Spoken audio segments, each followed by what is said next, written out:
we've got tons more questions to go here, so I think that we should not dilly-dally here. Let's just get right into it here. Al, you ready? I'm ready. Let's do it. Okay, I think this is more of a question for me here, but this is from Tiberius Rex. Zelda VR or Metroid VR? You go first, Al. What do you think? First of all, I think Metroid VR would be really interesting because, like, you could be, like, pretending you're, like, Samus in the suit, seeing out of, like, the visor and stuff. I feel like that would be a bit more immersive than, like, Zelda VR. But since I don't play a lot of Metroid, I would personally pick Zelda VR because, like, can you imagine exploring Hyrule in Breath of the Wild or Tears of the Kingdom, like, building stuff in Tears of the Kingdom with VR? Like, that sounds sick. So... Okay. If I were to give you my real answer, it'd be no VR, because I think VR sucks. I'm sorry, but I think it does. I would probably take Metroid VR over Zelda VR, specifically because I don't know about you, but I feel like VR for me is like, I think of first person. Like, I think first person obviously lends itself really well to that. So, like, Metroid Prime VR just kind of makes sense. I don't know. I think that's probably the road I would take. I'm having a hard time picturing Zelda VR. Yeah, it's like, I'm pretty sure they did like a Horizon VR, right? And I'm trying to imagine what that looked like. Like, do you play like you're Aloy and like you don't see Aloy, but you are Aloy? Would it be the same in Zelda? Like, you don't see Link, but you are Link? I don't know. I really don't know what that honestly looks like. I haven't played a lot of VR games in my life, so I can't really speak to that. But isn't there like Nintendo Labo VR, like the box game that you could do VR in with like Zelda or something? I don't remember.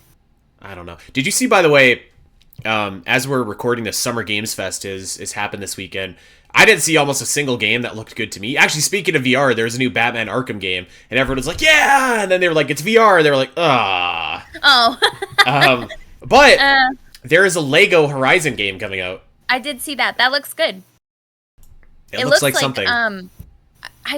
I would say, like, it's cool because, like, I'm not a big Lego game fan. Like, I don't play a lot of Lego games. It's been a while. I used to play the Star Wars one when I was a kid. But, like, the way they make the machines look, because it's built by Lego, but they're machines already, was, like, really impressive. You see, like, the tall neck and stuff and, like, the shatter spine or whatever it's called. Like, they look pretty cool. If the Great Deku Tree costs, like, $300, imagine how much a tall neck is going to cost. You know what? Let me come back to that. $300. Somebody was showing like the Notre Dame set for Lego set, and it was only $200. I'm like, what the heck? You got freaking all of Notre Dame for $200, but the Great Deku Tree is $300. I don't get it. I guess the licensing fee for Notre Dame is not as high as the Great Deku Tree. Okay, let's move on. This is from B-Dog.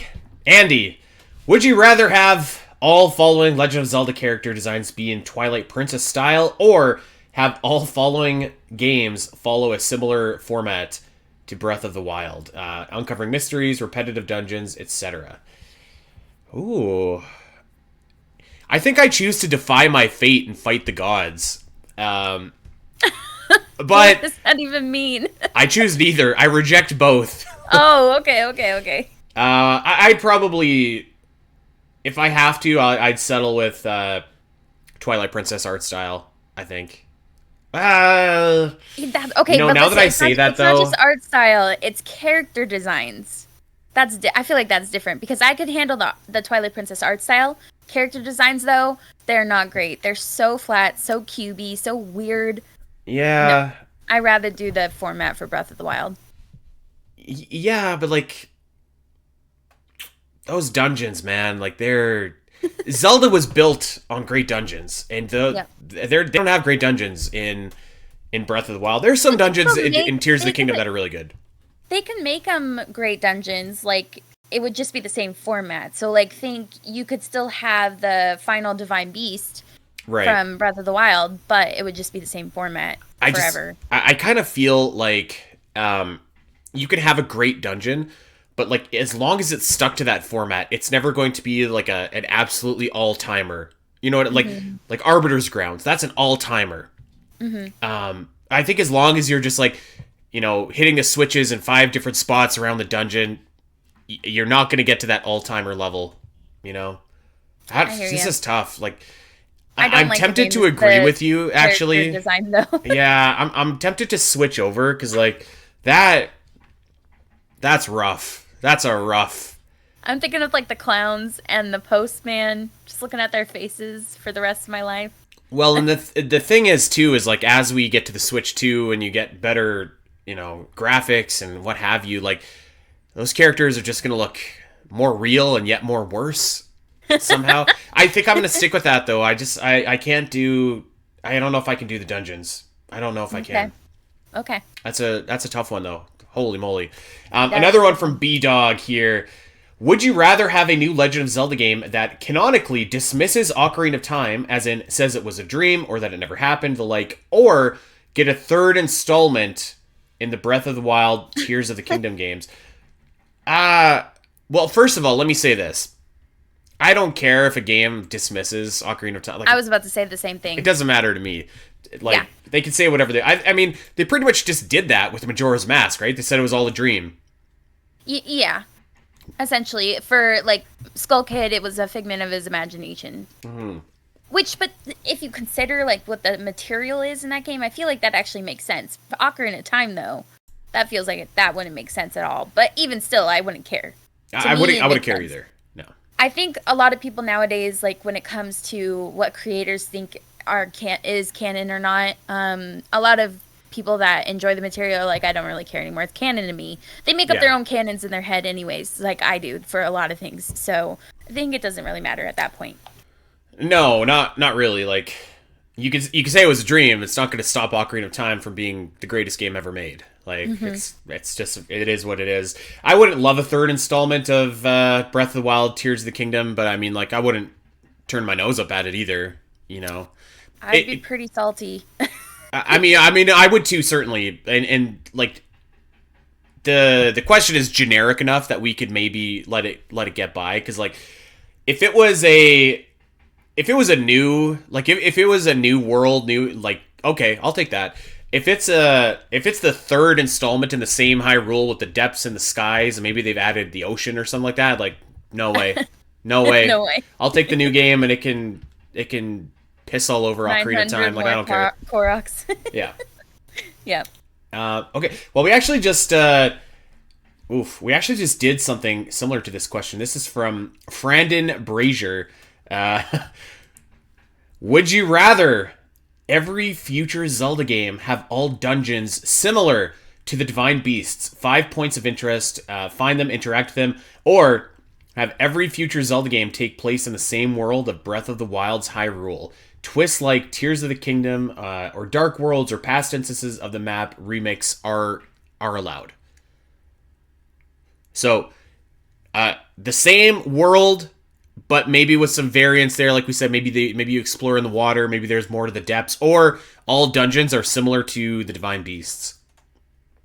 I would have to go with the same world, I guess, with twists involved in every iteration that comes in the future. Like, I know I picked the Divine Beast earlier, but that's because we were doing it next to, like, Twilight Princess character design versus this, where I'm like, I don't want to keep doing the same Divine Beast. Like, if you give us the same Hyrule, but give us, like, different dungeons, cool. I guess I could suffer through that. I don't like either of these options, to be honest. No. I think I'll take all future dungeons being similar to Divine Beasts, which contradicts what I said earlier too. But that again just shows you how strongly I feel about the world. I don't think that you could have an all-timer dungeon following the Divine Beast structure, but you can have some really fun dungeons. The Fire Temple is really fun. The final Divine Beast is really fun. The Lightning Temple is fun. Those are really good dungeons, and I think that you could get by on really good dungeons if following that structure. Like, if it was like the open air structure. Why do they call it open air, by the way? I feel like that's just ridiculous. I don't know. Doesn't make sense what to does me. that mean? Just like it's out in the open? I don't know. It's not enclosed in a place? I guess so. What's wrong with open world? Oh, I thought you were talking about the dungeon specifically, like not the whole world. I don't know. Open air as in the whole world?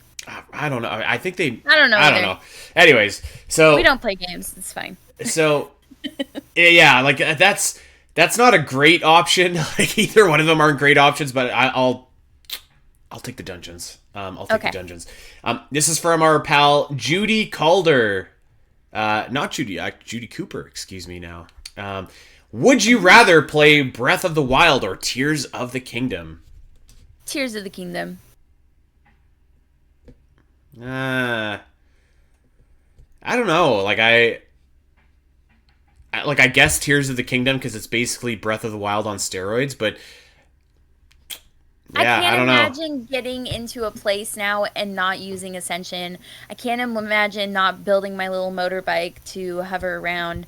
Like, I probably will only play Breath of the Wild again in the future to do my speedrun of it, and that's about it. I don't know if I would actually, like, enjoy exploring Hyrule without all of those improvements from Tears of the Kingdom. You know what? And that's really sad. Like, and that's one thing that I really, like, I don't know, I guess resentful of Tears of the Kingdom for in a way is like you kind of made the game that came before you much worse. Like not it's not like a sequel should build off and like be I don't know. I don't want to get onto this tangent, but like I just like I think Tears of the Kingdom made both games worse, which is really unfortunate because I guess my answer here is Tears of the Kingdom, but like I kind of feel resentful for having to, say that. Yeah. I get where you're coming from. Let's keep on going. JC has a few more here. Would you rather the next Zelda game portray a traditional Princess Zelda art style, so pink purple dress, or should they shake it up like Wild's era style again? Yeah, I like the shake it up. Yeah, I think so too. I think I would be down for that. I think that there's like definitely a time and place for traditional Princess Zelda to come back for sure, but I don't know. Let's keep it going here. Let's keep the mixture and the differentiating going. I like it. Yeah, I will say when we were first seeing stuff from Breath of the Wild and they were talking about moving away from the classic tunic, I did have resistance because change is not fun. And I was like, oh, I don't know if I like that. Like, Link is not Link without the classic tunic. And then it wound up being like, 7, 8 years later now. And I'm like, this is totally fine. This is totally how I see Link. You could just dress him up however you want. Now he's got that classic, quote-unquote, blue tunic and the champion's tunic. And so, yeah, I'm okay. Like, I might be a little, like, resistant and like, no, don't make me change. But then once I get used to the change, I'm like, actually, this was pretty nice. Yeah, I think so, too. Yeah. Okay, last one from JC. Would you rather voice a Zelda character in a game or have a small part in the Zelda movie? I can't act to save my life, so I will do like a small part in the movie if I don't have to like say or portray any kind of emotion. I'm going to take a small part in the movie too, and this is going to launch my Hollywood career. When they see me giving it everything as like Tingle in the Zelda movie, they're gonna be like, man, this Spiteri guy, like, do it. I was thinking of like you would be that one guy that would be the Easter egg for the Zelda cartoon. You'd like Zelda would like diss you, and you'd be like, "Well, excuse me, Prit." That would be you. Whatever I did, I do it so greatly that they'd have no choice but to put me in like the next I don't know, the next Marine movie or something, some B level franchise or something that I could. Just like I'd be doing the acting and be like, hey, by the way, have you heard about this podcast about video game movies and the stories that shape them? You just shill everything. I love it. Okay, let's keep going here. This is from our pal Zach. Would you rather Zelda stay open world and risk having a story that could be relatively lackluster like Tears of the Kingdom, or return to a more traditional format with what could be the greatest plot in the series? I feel like that's kind of a and what's the word I'm looking for? Not heavy-handed, but like you're kind of presenting what option is really great and what option is not very great. Yeah. And I think we had a similar question last time on part 1, but I feel like the answer is really obvious here. I think so too. Yeah. I think open world games are kind of winding down. Like they were the fad for a long time, and maybe they're not actually. Maybe that's not true, but like I feel like it's very clear now. Like you don't have to be an open world game to be a great game. I think God of War really showed that. The Last of Us, obviously, like, yeah. So I mean, I'll take a great story and a traditional game like that. That sounds great to me. And I think the way that it was asked is like obviously supposed to infer that. So, okay, this is from This is from our pal Update the Page in the chat right now. Would y'all rather eat hot wings with 8 sauces so hot it made last year's hottest sauce taste like ketchup? Or would you rather play 4 Swords for 12 hours straight at the marathon? Brother, I like 4 Swords. I'll take 4 Swords, sure. Listen, I like 4 Swords too, but as I get older at this marathon, I realize I don't like sitting in one place for that long. My back starts to hurt, my arms fall off, my head is drooping, I'm sweating. It's gross. I think I'd rather do the hot wings. I think I'd rather do the hot sauce. Sounds soft, Aletha. You clearly never played 12 hours of Twilight Princess. No, and I never would subject myself to that torture ever. Never. Well, I've done it multiple times, so 12 hours of 4 Swords is nothing. Yeah, that's no problem. That's okay. But, okay, here's another element to it. 12 hours of 4 Swords, which means, like, suffering, which means because everybody's messing around with each other. Like, if I have to play 12 hours straight with Andy Spiteri, I would lose my mind. That would feel like an hour to me. I lose my mind from 2 hours. Like, I can't. You know what? The only thing, though, like, if you're eating hot wings with hot sauces, 8 of them, you're probably up for 12 hours of suffering after the fact, if you know what I mean.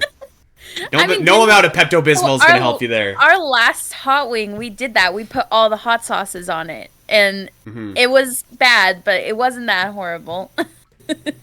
It was kind of like just when you have a Slurpee and you just you do the swamp water, you put a little bit of each flavor in. Kind of tasted like you could maybe pick out some things, but it really tasted like nothing. It's just kind of this weird. And plus, I feel like our taste buds were already so fried from everything else that it was like it didn't hurt as bad as I thought it was going to. Yeah, that's true. Okay, next question here. This is from Vixie Link.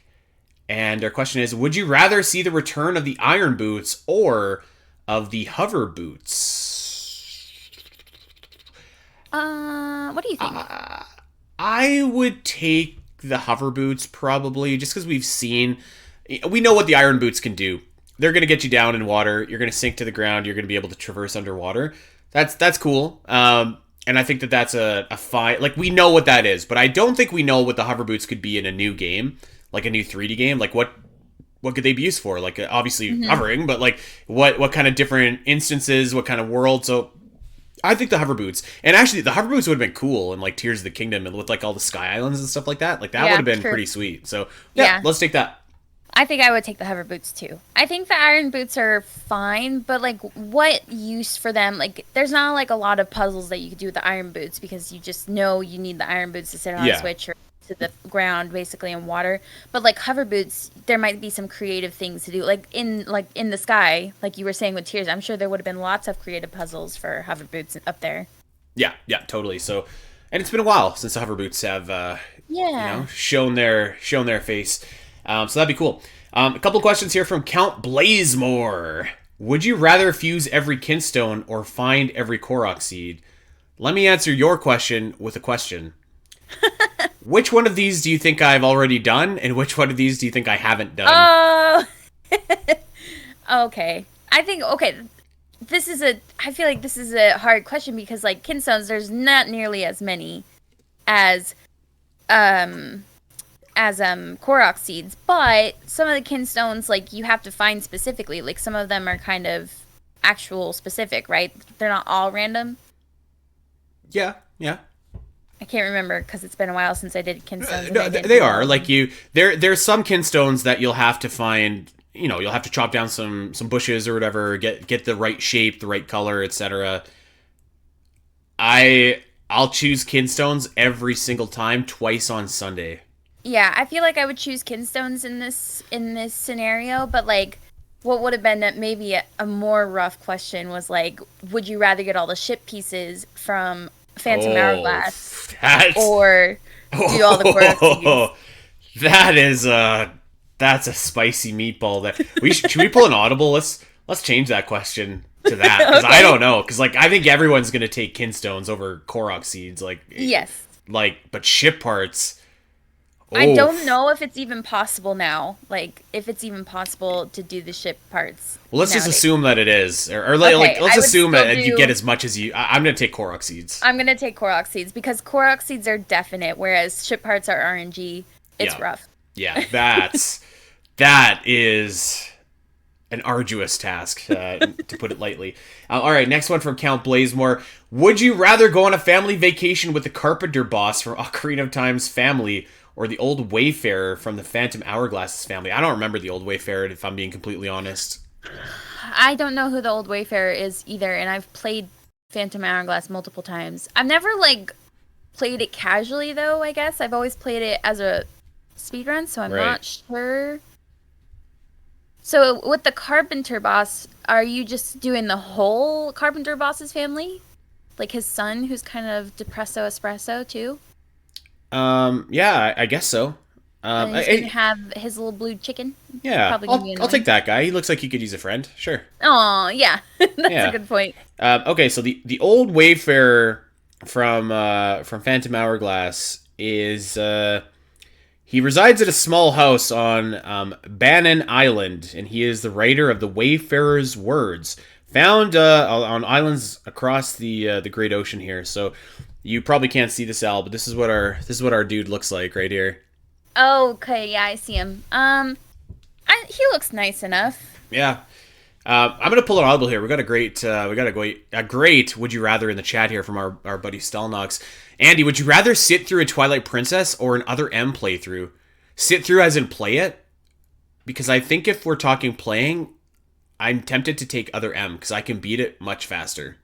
Much faster. And maybe I can just skip the cutscenes too, which Oh, yeah. you which can't would do in be Twilight Princess. yeah. You know what? If we get those ported, if they announce at the direct, we forgot to talk about the direct earlier, but like if they announce those at the direct, I hope they let us skip cutscenes. I hope so too. And I would hope that I now that I say I don't know if you can skip cutscenes in Other M. I have to imagine you can. I've I never don't know. tried I'm actually, looking. funny enough, but yeah. Okay, this next question is from Kajira. Would you rather look forward to an Ocarina of Time remake or a brand new original Zelda game? Brand new original Yeah, brand games. Yep, Yeah. I Easy, agree. easy It's like, peasy. I know you were talking about having an Ocarina of Time kind of remake, like you think that may happen someday in the future. It's so Yeah. hard for me to imagine though. Like it's so hard for me to imagine. It's like having a Zelda 2 remake. Like it's so hard for me to picture it beyond what it is, you know, what we already know and love.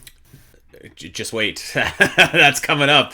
I feel like I could easily it's the same game. It's updated graphics. It's updated physics. It's I could see it clear as day actually, and I think that would be a game. Like, and again, I don't want anybody to think that I'm thinking this is going to happen, but like that's the type of game I could see filling in the next like 9 months from now up until when the Switch 2 comes out. Like a game that is familiar, but like not necessarily a must buy for, you know what I mean? Like if you already have Ocarina of Time, you could skip it, but if you love it, then you could get this enhanced version. Like I could see that clear as day. But yeah, give me those new Zelda games. New. Yep. Okay. This is from Nathan. Would you rather have the rest of the non-portable Zelda games get portable or the next Zelda entry released first? Next Zelda, please. I'm okay once again with having the next the ones that are not ported be ported, because again, I want them to take their time, so we have a couple years where I'd like them to fill some space with some newly ported Zelda games like Wind Waker, Twilight Princess, etc. I mean, like, I guess, but like, I own those games. They're on my shelf right there. I have them for my Wii U. If I need to play them, I'll take a Swiffer and brush off the thick layer of dust on my Wii U, and I will play What those if your games. Wii U breaks? Then it breaks. I buy another Wii U. Like, it's not like those are hard to. It's not like there's you know what I mean? Like, I just like enough with the ports. Like, let's get new games, new games. No more ports. I mean, I'll take them, but like, come on. Like, if it's a question of new versus having to buy something I already bought a couple years ago, like, what are we doing? Anyways, I guess. let's go on. This next question is from Mac, the Mac Attack. Would you rather Link and Zelda know each other at the start of the game or meet and build their relationship during the game? You know, we've had a bit of both. You know, We have had right? a bit of both, yeah. You know what? I think... let me throw this out for you here, Al. Okay. Obviously, it depends on the circumstance, the games, the world, etc., etc. I kind of like the idea, though, that, like, destiny brings these characters together. Maybe they're not childhood friends. You know what I mean? Like kind of like in Ocarina of Time, kind of like in Twilight Princess. Wind Waker is another example. I kind of like the idea where, like, Link meets Zelda and it's like a fated meeting. So I think I'll take that. Both can work, though. Like, I think both are fine. Yeah. I think for the next one, I like the idea.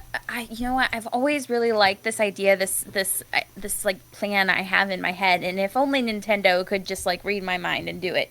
But like, I always wanted where the three of them are friends: Zelda, Link, and Ganondorf. Yeah. And then Ganondorf is pulled by the curse to betray them because I want to suffer. So like, I think that'd be. Like, dude, I was watching The Dark Knight the other night, and like Batman, Harvey Dent, and Jim Gordon, like, replace it with Link, Zelda, and Ganondorf. Like, there you go. Boom. Perfect.